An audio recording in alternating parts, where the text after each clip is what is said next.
And if they found anything suspicious, that they say that, okay, they found that, okay, one of the JavaScript did execute it successfully, and there was like uh, unauthorized access to certain user account, that's where the team will tell you that, okay, guys, we have some incident in place. It won't be the other way, that you won't be receiving this, that. Otherwise, you won't be able to handle all the alerts that is coming. Because this is very, very common kind of scanning, and a lot of attackers will be doing that every day. Even like 5-year-old, like 10-year-old kid will be running their own scanners, and they'll just do the scanning of the websites online. Okay, so this is something how the alert will go by. And let's say once you got an alert that, okay, there's a cross-site scripting attack in progress.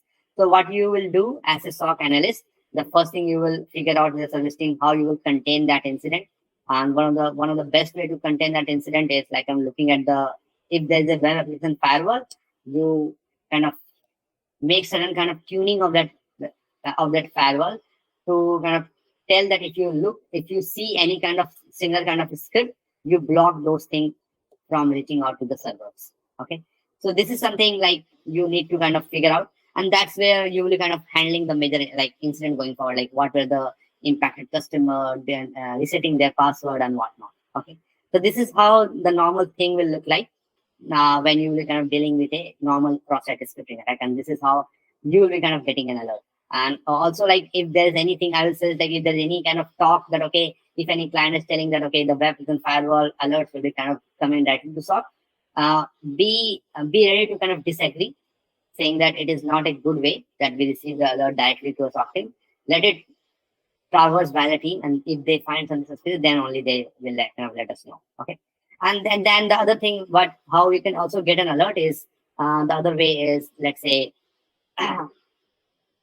via Twitter blog or Facebook.com, where security researcher or attacker might, let's say, they found some bug and they will post that in social media, and that's where the threat intel team will read those, will keep an eye on those posts, and then they will alert you guys that there has been some bug in the website which the attackers are exploiting. And the other way by which you can do that, well, let's say you are working for, let's say, Google.com or any other website which has a bug bounty program. So what will happen is the security researchers will kind of try to find the bug. The security researchers will try to find the bug over here. So let's say security researcher. Okay, and what they will do is that they will, if they have been successful in, let's say, finding any bug, so what the company will do, they will pay them certain amount, and at the same point of time, they will also notify you guys that, okay, guys, we had a bug bounty program where a security researcher was able to get hold of our server or execute some kind of malicious script on the client side. Can you figure out if those kind of attacks has been already initiated by any stealth attacker in past? Okay, and if it is, take necessary action. So you can get this kind of alerts from multiple avenues, as I told: security researcher, threat intel, user itself, or from the team itself who is managing the website. So at least 4 avenues. That is something I can recall now, from where you can get those kind of details. Okay, so I hope this makes sense. Do you need any further clarification on this topic? Yes, it's clear. So, sir, actually, what happens in a SOC, we are getting like somebody is doing a scanning activity. So, in that case, should we ask the client to block that IP? Because normally every day we will be getting some scanning activity from some attacker. Maybe it is showing like suspicious on the virus total. So, like, is it good idea to, because the IP that is being used now, maybe it may be whitelisted some maybe after 1 month or 2 months. So, is it good idea to tell the client to block those IPs on the firewall? So thing is that actually not a good idea to block those things. The reason is that the easy reason is that if you block that, the attacker will come to know, and next time they will come with a different IP address which you are not knowing about, and it's all gone. So before, when you were kind of looking at the IP address, you were seeing a log file what the attacker was doing, you lose that visibility. Now, whatever the attacker is doing, you need to figure out what the new IP address, and you need to figure out what's the new technique the attacker is trying to do. So now the attacker also knows that the attacker has been tipped off, so they will be kind of utilizing a different method. So let's say first they were trying the JavaScript execution, now they will try SQL injection, for example, and from a different IP address. So you will not come to know. So it's better that it's better as much as possible try to do the intelligence gathering.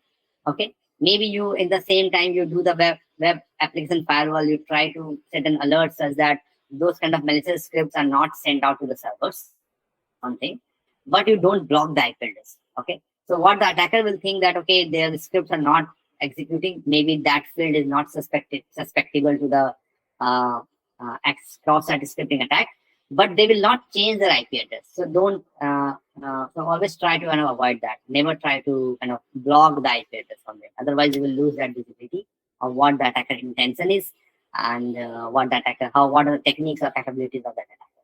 Okay. So I hope that makes sense. Any other clarification, guys? So yeah, so that's all. So thing is that you will be kind of saying you won't be seeing that headers over here. So that's you will be 99% of the time you will be kind of facing this scenario where you will not be seeing the headers. And thing is that I think maybe I'll figure out why this packet is not getting captured over here, but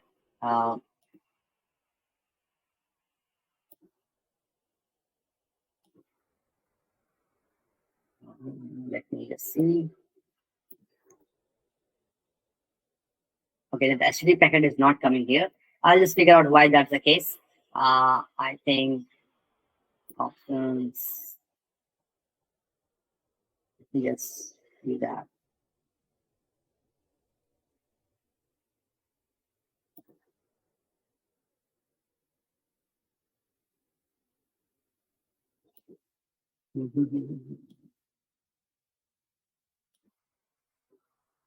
Okay, let's do something. Let's do the loop back. Okay, loop back. I think it's the local host. Let me see if this works. Okay, so this time again, what I will do is I will go and index, and then I will just share the name.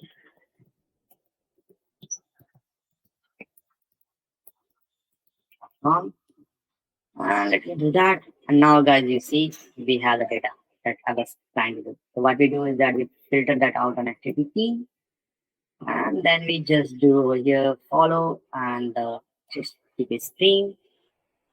So this is a different one, it seems. Okay, it's the same one, but okay, it's maybe I think again there is some issues. It is not capturing the post request, maybe where it should have done that.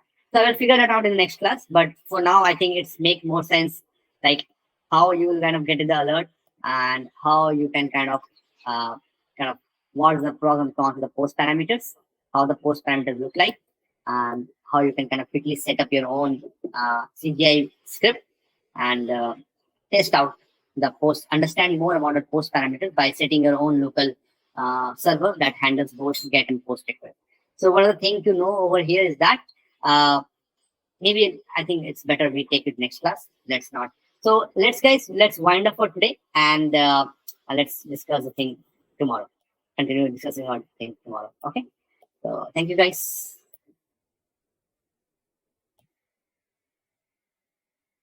See you guys. Bye bye.